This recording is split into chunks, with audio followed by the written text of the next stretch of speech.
Hello, friends, and welcome to the CUInsight Network. My name is Randy Smith. I'm one of the co-founders of CUInsight.com, also the host of the CUInsight Experience podcast. But on this show, it's my job to have conversations with the thought leaders who support the credit union community. We try to identify a few issues affecting all credit unions, have a discussion about best practices, and see if we can't gain a few nuggets that we can learn from and improve our credit unions. My guest on today's show is Karen McGaughey.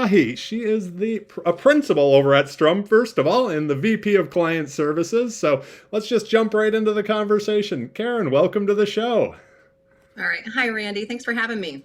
I'm so excited to have you here. We've worked with Strum for a long time, and it's and always just been absolutely just I've always loved your organization. So I knew this is just there's so much we can talk about. And I think from following Strum, the idea of not just a marketing agency anymore, or at least a redefined one, right? So this, I was, like I said, really excited to talk to you today. Just to, kind of start with, most of us didn't grow up wanting to work in credit unions someday. So what did a young Karen want to be when she grew up, and how did your career path take you to what you're doing today? Oh yeah, gosh. Well, okay. Well, you're forcing me back quite a bit of ways in time. But gosh, when I was young, I had dreamt of becoming an architect of all things. I think I was drawn to that creativity of defining new spaces and kind of a sense of place for people. The attraction was that idea of building and maybe transforming something. So that was what my draw was. But I quickly realized that my mathematical talent really wasn't quite up to par, and what was required was a little bit out of my league. So I went a different route, pursued psychology and communications as a different avenue in how I can bring transformation more on the human side versus an actual physical structure perspective. That's absolutely, that's pretty cool. So still building and helping. That's for sure. And if I from just a little bit of research, you've been with Strum. I mean, what is Weber Marketing now? Strum for 20 years. So there's been a lot of transformation over that period as well, working with credit unions, I'm sure. Oh my goodness, yes, definitely. I started working, at when it was Weber Marketing Group many years ago, and this as the credit union industry has changed, so has our agency, and we've always been, really focused on our own innovation to continue being life learners, adapt, and really help credit unions succeed to the best of our ability. And that's some of the work that really Strum, myself, that we're really most passionate about doing. So let me ask you this. For anybody out there, if they don't know your organization, let's pretend we were meeting in person at a conference. Give us the quick elevator pitch. What is Strum, and how do you work with credit unions? Yeah, so Strum Agency, we're an all-encompassing strategic and creative agency, and we're a little bit more unique compared to maybe your traditional agency. So we're pretty broad in terms of what it is that we bring and offer the credit union industry. Our services range from strategic branding and marketing, as well as data analytics services, and our focus is really to help credit unions competitively position the best way possible for growth and expansion. And through those services, it's about storytelling and also applied data insights. Yeah, that's a direction I'm looking forward to hitting even more on. One of the things that we've talked a lot about, and I know this is something that you folks are just on the ground on, is this idea of transforming, the credit union, that kind of the digital transformation that's going on through all credit unions, financial services, probably everything. But when you're talking about it, I know speaking with folks in your organization, that idea of evaluating and identifying those effective partnerships that are out there, is that something you could talk about? And then also, when you just mentioned it, right? Like that idea of credit unions sustaining growth or achieving sustainable growth and that competitive advantage. What does that look like today?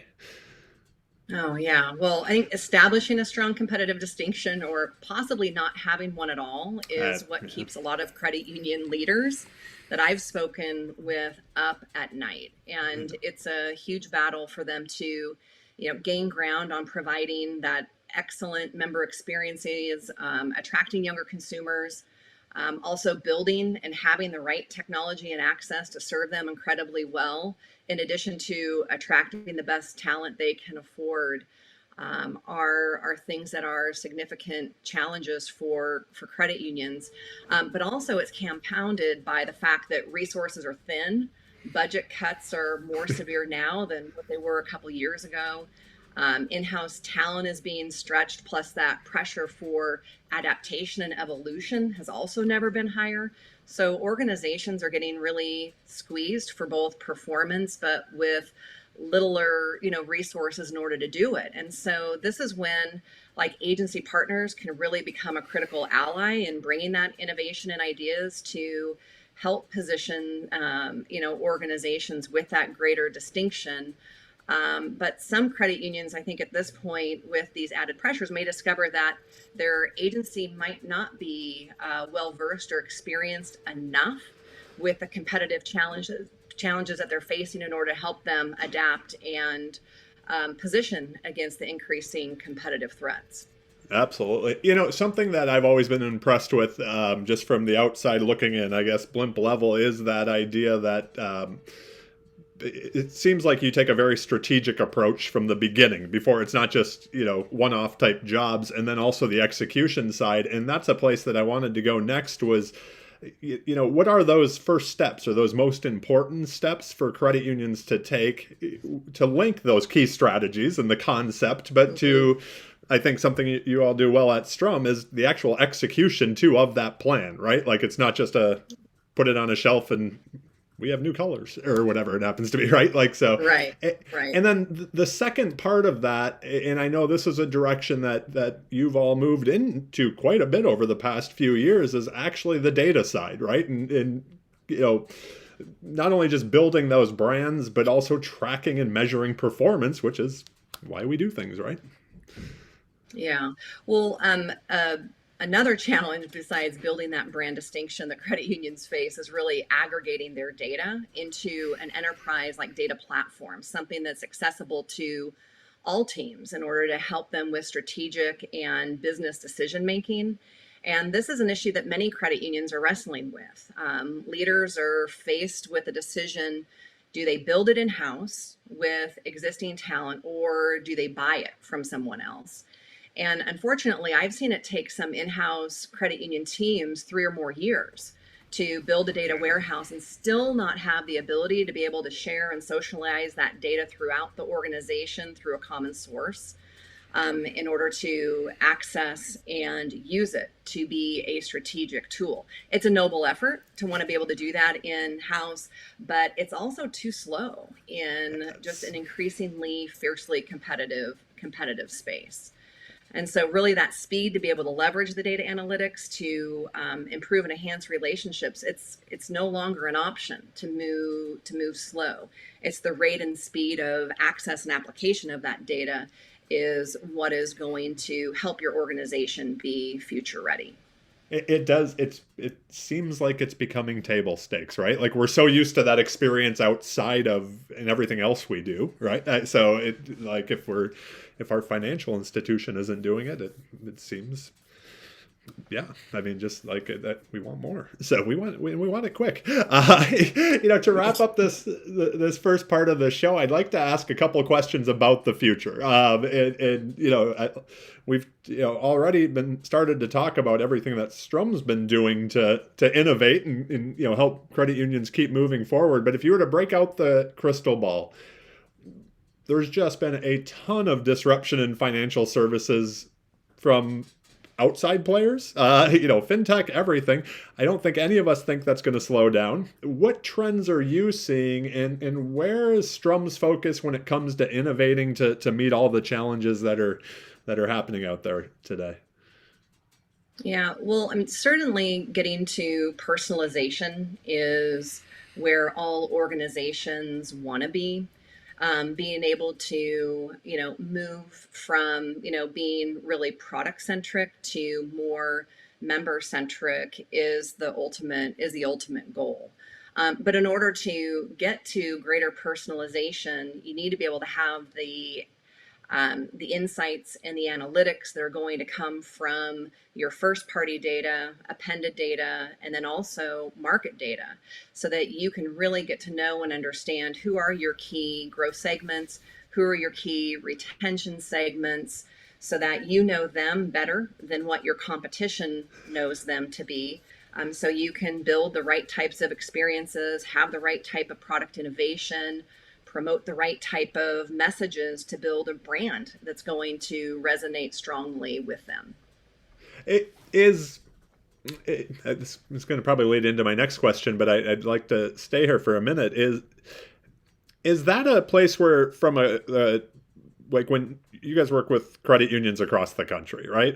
If it is that where a big gap exists? Like, I feel like for years we've heard that we all have the data, but we don't necessarily apply it. And you're talking real time now as well. Mm-hmm.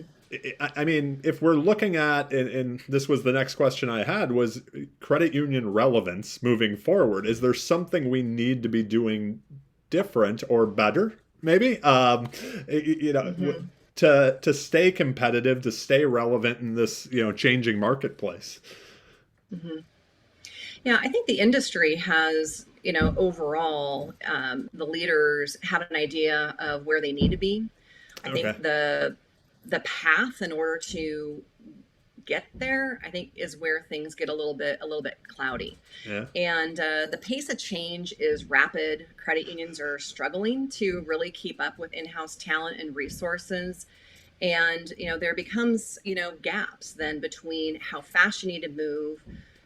Do we have the resources and the talent in-house, or do we need to be relying on partners who can fill some of those resource gaps and then accelerate the speed to implementation of new critical strategies in order to have the organization adapt and grow more quickly than what it can on its own? Absolutely. It does seem like, and I think we're seeing that on in so many areas of life, right? Like there's and it sounds like this, like what you're kind of talking about is this idea that the pace of change, no individual credit union can keep pace with that if they're trying to develop everything in house, right? They need to have these partners like Strum to Mm-hmm. keep up. Basically, I know that's something we deal with at CUInsight, and I'm sure you guys deal with internally at Strum too.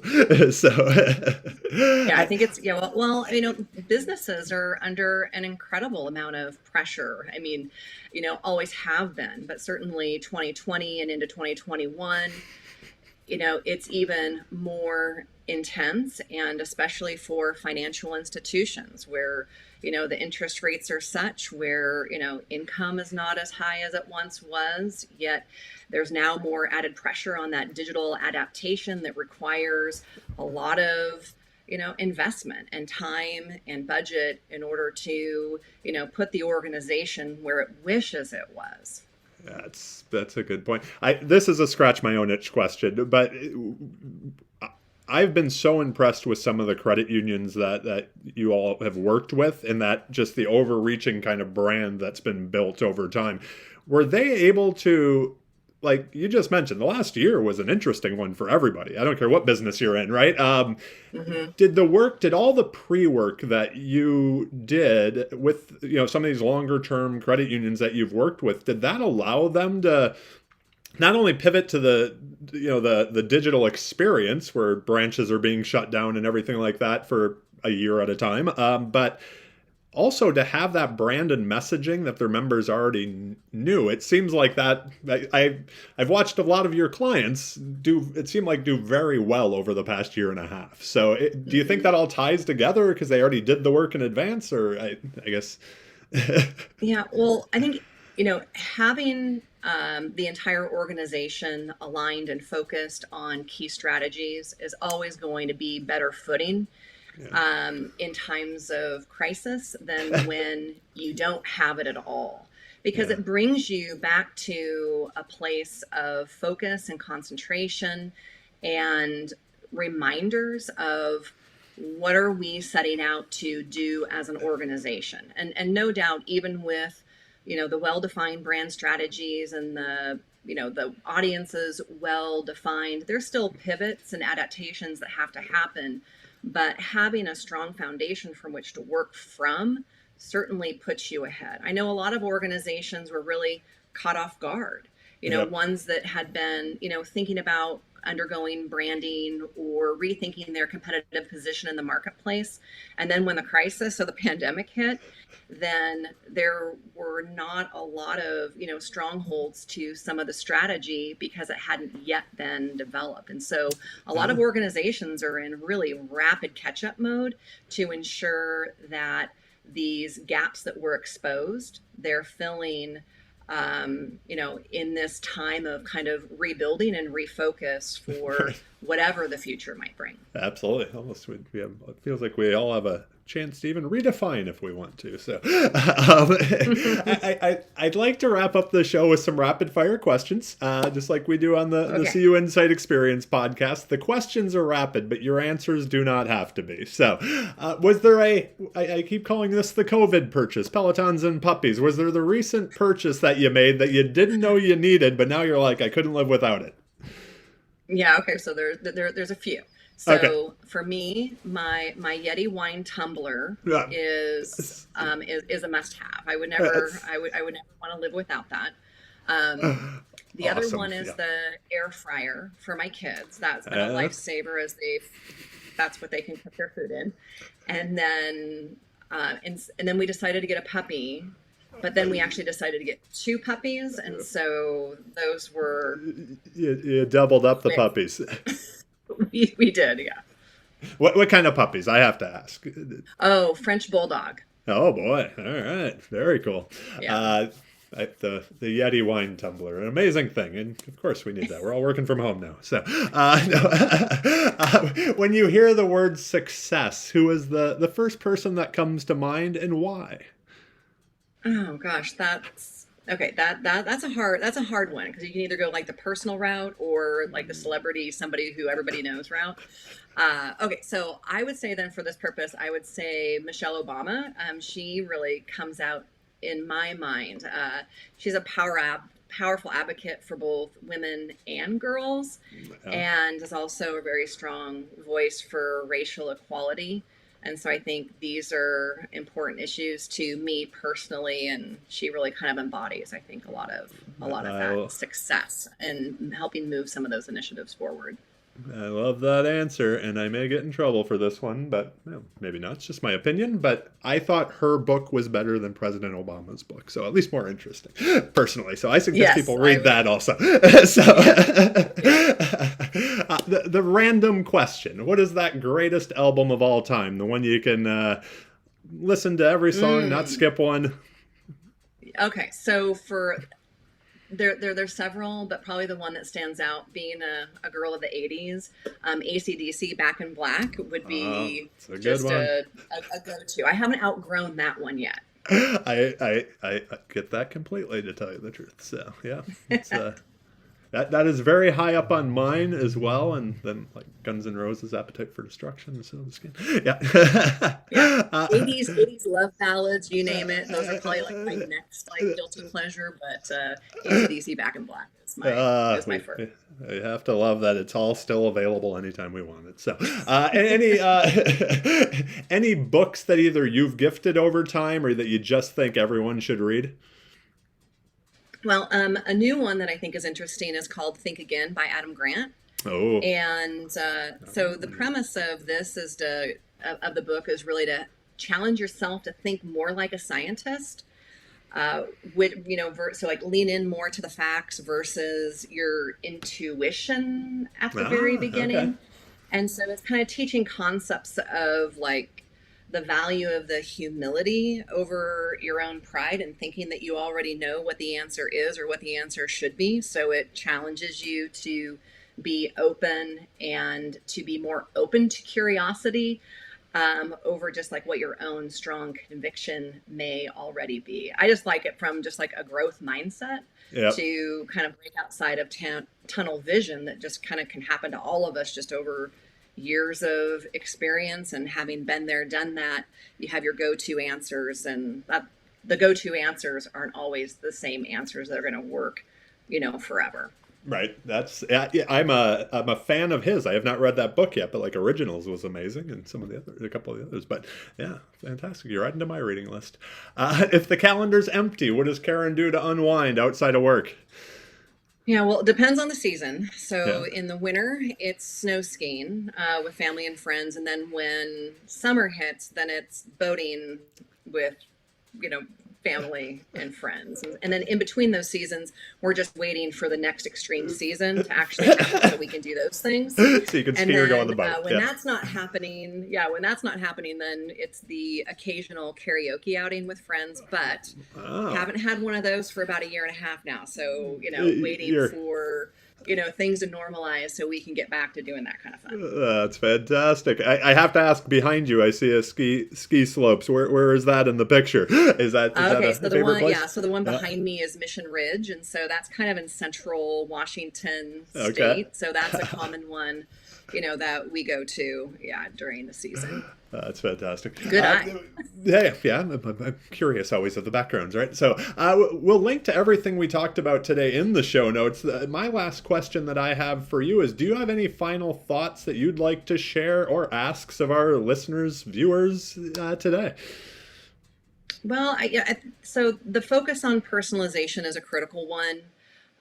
And the biggest move that I see that organizations need to make is really kind of switching the thought process from being so product centric to more member centric experiences to just improve what that overall member experience is going to be.